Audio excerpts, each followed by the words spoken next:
Does the phrase SMART goal feel like a cold corporate buzzword that has no place in your spiritual life? Most people use this system to drive themselves harder. But for a Christian woman, these metrics are actually the tools of a wise steward. Today, we're asking the important question, what is the purpose of a SMART goal? And by the end of this episode, you will understand how to reverse engineer the vision God has given you into daily wins, solving the pain of vague overwhelm by turning I should into I will. We're moving from dreaming about a mansion to actually laying the bricks. Stay tuned. Ordinary women, extraordinary faith. When God calls, we say yes. The Arise Women of God podcast. Hello and welcome to another episode of the Arise Women of God podcast. I'm your host, Tamara K. Anderson, and joining me today is Amanda Powell of our Women Warriors of Light Advisory Board and expert goal setter. And we're getting tactical with our testimony today. First, we'll break down the SMART acronym through the lens of faith. Second, we'll discuss progress monitoring and how to know if you're on target within just 3 weeks. And finally, we'll share why measure the gain and not the gap is the only way to sustain momentum. But first, let's kick it off with Amanda defining SMART goals. A goal has got to be SMART, and that's an acronym telling you all of the pieces that you need in a goal, which is so important. Specific, specific, specific, meaning you're going to start your goal with, I will what? I will what? Are you filling in the blank, right? So I will write a book. Okay, you want to write a book. Well, you're going to break that down. So I will write a book by when?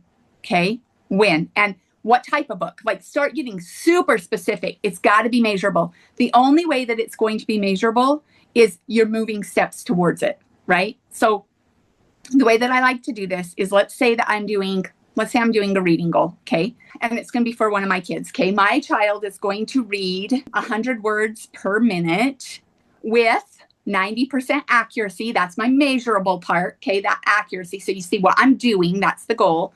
This is how I'm measuring it.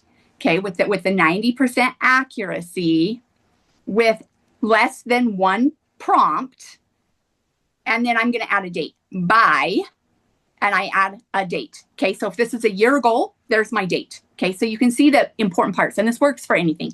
I will what? Get specific. Okay, it's got to be measurable, 90% accuracy. Okay, so I'm going to write a book, and I'm going to write 1 hour a day. That's your measurable part, 1 hour a day. Okay. Or maybe you put word count. I'm going to put down 200 words on a page.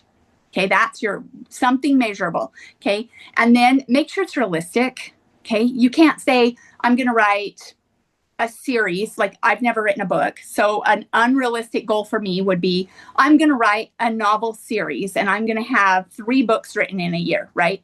I know nothing about writing. Okay. Like even when I write something or I tell Siri something, right? She usually always gets it wrong because I'm not the greatest. Like it's going to take me a while if I wanted to write a series. That's not realistic. So make it realistic, something that you really can achieve, or you're going to get really, really down on yourself. Like this is not going to be a fun process for you. And then time bound.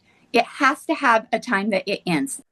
I love it. Specific and realistic. If we set a goal to write a trilogy in a year when we've never written a single page, we aren't being faithful. We are being unrealistic. But once you have a realistic goal, you have to break it down into quarterly objectives. To Amanda, she calls this reverse engineering. Goals do not have to be written in stone. Okay? Know that. You may start out with a goal and life may throw you a curveball. And that goal may need to be adjusted. That's the beautiful part of progress monitoring your goals. So when I'm telling you objectives, that's what I'm talking about. So here we have this big goal, okay? I said my child was going to read 100 words a minute with 90% accuracy, okay?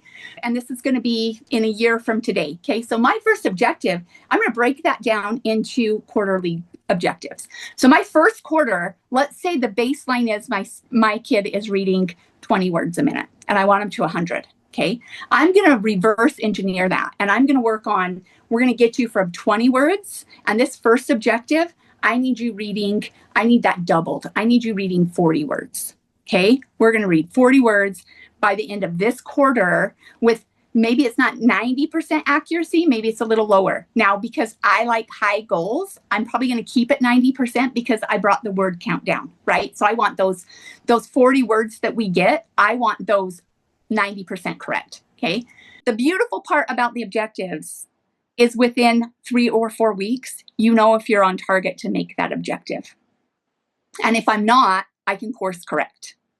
That 3-week check-in is a game changer. It gives you permission to be flexible. Doesn't that sound nice to have a little wiggle room? Remember, your goals are not written in stone. They are written in partnership with a God who knows when to speed up and when you need to hunker down. This is where we have to choose to measure the gain and not the gap. And I love that you're giving ourselves permission to have grace because things are going to come up.